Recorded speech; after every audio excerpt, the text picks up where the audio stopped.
నిన్న గరికపాటి వారు చెప్పిన విషయాలు, ముఖ్యమైన విషయాలు ఏంటంటే, ఎప్పుడైనా సరే మన ప్రాంతానికి ఎవరైనా ముఖ్యమైన వాళ్ళు వచ్చారనుకోండి, తప్పనిసరిగా అటెండ్ అవ్వడానికి చూడండి.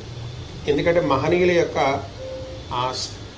సంభాషణ, దర్శన, స్పర్శన, నమస్కారాలు ఎప్పుడు దొరికినా వదులుకోకూడదు. ఎందుకంటే అవి మన ఒక మంచి మార్గంలో నడిపించడానికి కారణభూతం అవుతూ ఉంటుంటాయి. మనం సాధారణంగా ఇలాంటి కార్యక్రమానికి వెళుతున్నప్పుడు అందరూ ఇంట్లో వాళ్ళందరూ కలిసి వెళ్ళాల్సిన అవసరం ఉంది. ఎందుకంటే చాలా వరకు ఏమవుతుందంటే, మన పిల్లలకి మన పెద్దవాళ్ళు వేసిన బీజాలు ఒక కథల రూపంలోనో వేరే రూపంలో మనలో కొన్ని పడ్డాయి. అదేవిధంగా మన పిల్లలకు కూడా దాన్ని ట్రాన్స్ఫర్ చేయాలంటే మనం పెరటి మొక్క. మీరు ఎన్ని మంచి విషయాలు చెప్పినా, ఎన్ని గొప్ప విషయాలు చెప్తున్నా మీరు పెరటి మొక్క. బట్ ఇలాంటి మహనీయులు ఎప్పుడైనా మన ప్రాంతానికి వచ్చినప్పుడు వారి దగ్గరికి తీసుకెళ్లారనుకోండి, నాలుగు మంచి విషయాలు తెలుసుకోవచ్చు. మనకున్న ఒక లక్షణం ఏంటంటే, అనేక విషయాలు వింటే కానీ కొన్నైనా ఇంప్లిమెంట్ చేయం. 1000 విషయాలు వింటే కానీ ఒకటి ఇంప్లిమెంట్ చేయం.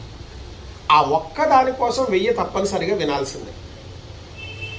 ఎందుకంటే విన్న విషయాలు ఏమి మనవి కాదు, ఏదైతే ఆచరిస్తామో అయ్యే మనవి. మనం నిజంగా పుట్టుకతో మనందరం శక్తివంతులమే.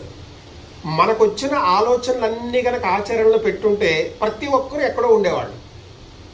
90% ఆఫ్ పీపుల్ ఏం చేస్తారంటే, వచ్చిన ఆలోచనలన్నీ కేవలము ఆలోచన స్థాయిలోనే ఉంచేస్తారు.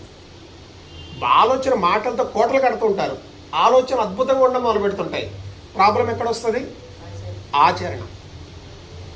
8% ఆఫ్ పీపుల్ ప్రారంభిస్తారు, మధ్యలో వదిలేస్తారు, ప్రతిదీ స్టార్ట్ చేస్తారు. దానికి అద్భుతమైన కారణాలు చెప్తారు. ఆ కారణాలు ఏమైనా కాదు, బోల్డ్ కారణాలు చెప్తూ ఉంటారు.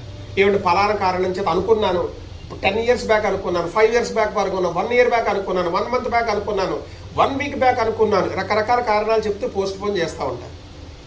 ఇలా వాయిదా వేసేవాళ్ళు 8% పీపుల్ ఉంటారు. కేవలం 2% మాత్రమే వాళ్ళు ఏదైతే అనుకున్నారో, ఎన్ని కష్టాలు వచ్చినా, ఇబ్బంది వచ్చినా దాంట్లో నిలబడగలుగుతారు, అది పూర్తిగా దాన్ని కంక్లూడ్ అవ్వగలుగుతారు.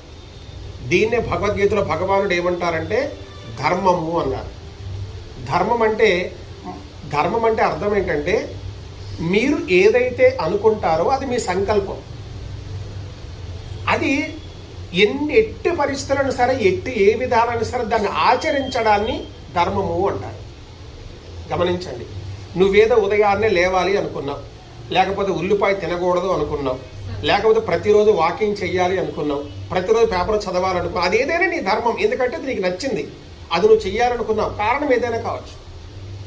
ఆ చెయ్యాలనుకున్న